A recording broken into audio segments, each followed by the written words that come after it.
Mayor Gungun Hika sa lungsod sa Dumanhog ni Tataw.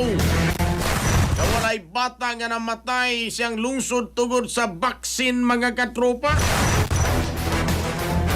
Hindi yun fake news na po ni mga igala.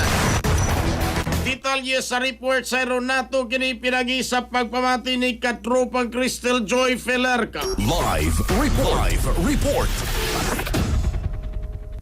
Gitataw ni Dumanhog Mayor Gungun Hika nga way bata nga namatay sa iyang lungsod tungod sa vaccination. Kinhuman nga adunay nagpost sa social media nga usa ka bata ang nakalas human na bakunahan og measles vaccine. Matod sa mayor nga wa kini kamatuoran. Sigon pa niya nga ang ilang mga doctors, nurses ug barangay health workers nagsunod sa strict medical standards aron nga luwas ang pagpamakuna sa mga bata. Nalakip usab sa post ang pagpanghulga sa mga healthcare workers sa primary care facility. Nihulga kini nga tigbason ang mga frontliners ug ginganlan pa og demonyo na. Subay niini, gimanduan ni Hika ang kapulisan sa pagsubay sa identity sa nagpost aron nga mapasakaan og tukmang kaso.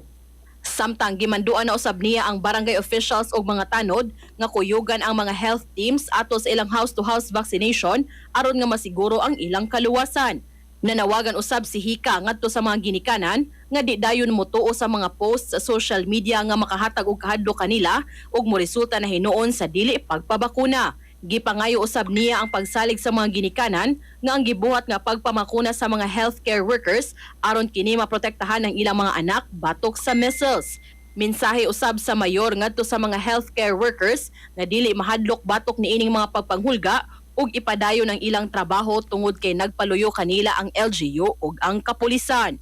Para sa atong mga katropa nga gustong palig-unon ang immune system, malikayan ng ubo, hilanat labad sa ulo ug di makahilab sa tiyan, ang Santhone Vitamin C, the alkaline vitamin C maoy haom alang kanato mga katropa.